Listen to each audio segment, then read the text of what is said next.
When a resident steps outside their own front door, what do they see? A road? A recycling bin? Street lights? A local park? Too often these local neighbourhood services are hidden in plain sight. Many residents may not even realise that these local services are anything to do with their local council, but as soon as these services start to fail, they become all too visible. During the last decade of austerity, councils have lost around £6 billion of funding. This means the budgets of services like local parks, investment in street scene services, and neighbourhood level services have experienced reductions of up to 2/3. It would be a mistake to think that these services do not matter to the public. They do. The public care deeply about neighbourhood services.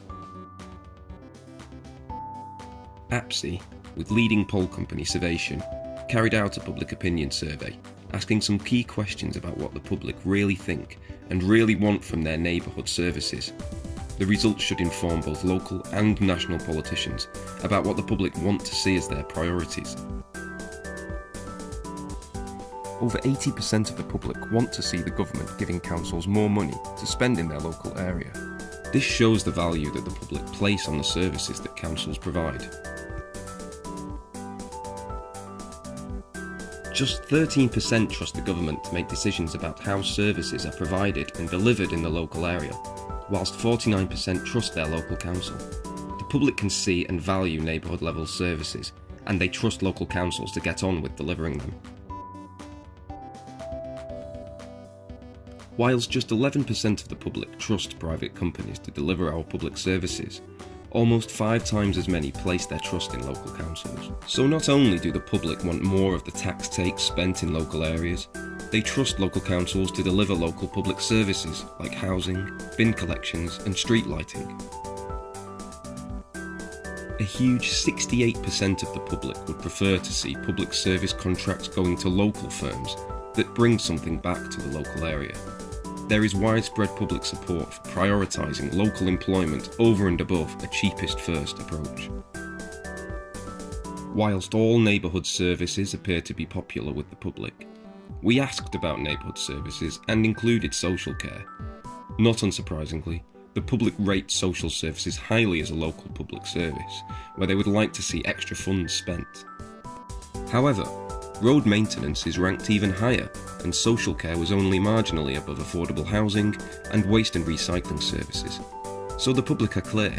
They value a whole range of services delivered at a neighbourhood level. This campaign is not about a competition between neighbourhood services and social care, but more a recognition that good quality neighbourhood services help to support our communities. It would be unwise for any council to disregard the views of their local electorate. That is why APSE is calling on local councillors and councils to adopt a strategy in support of neighbourhood services.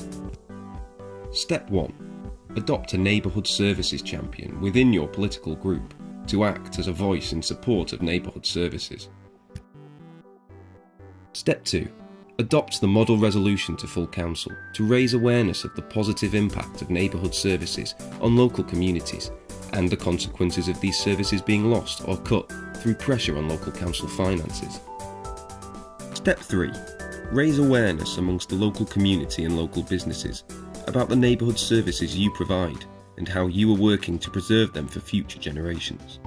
Finally, Step 4. Fight for funding. There is no point in having extra funding for core statutory services like social care if the fabric of our communities is lost at a neighbourhood level. The future funding of our public services has to take into account the funding pressures on neighbourhood services. They are vital to healthy, sustainable communities. To download the model resolution and for more information about the campaign, visit the APSE website. You can also join the conversation using #APSE Neighbourhoods on Twitter and LinkedIn.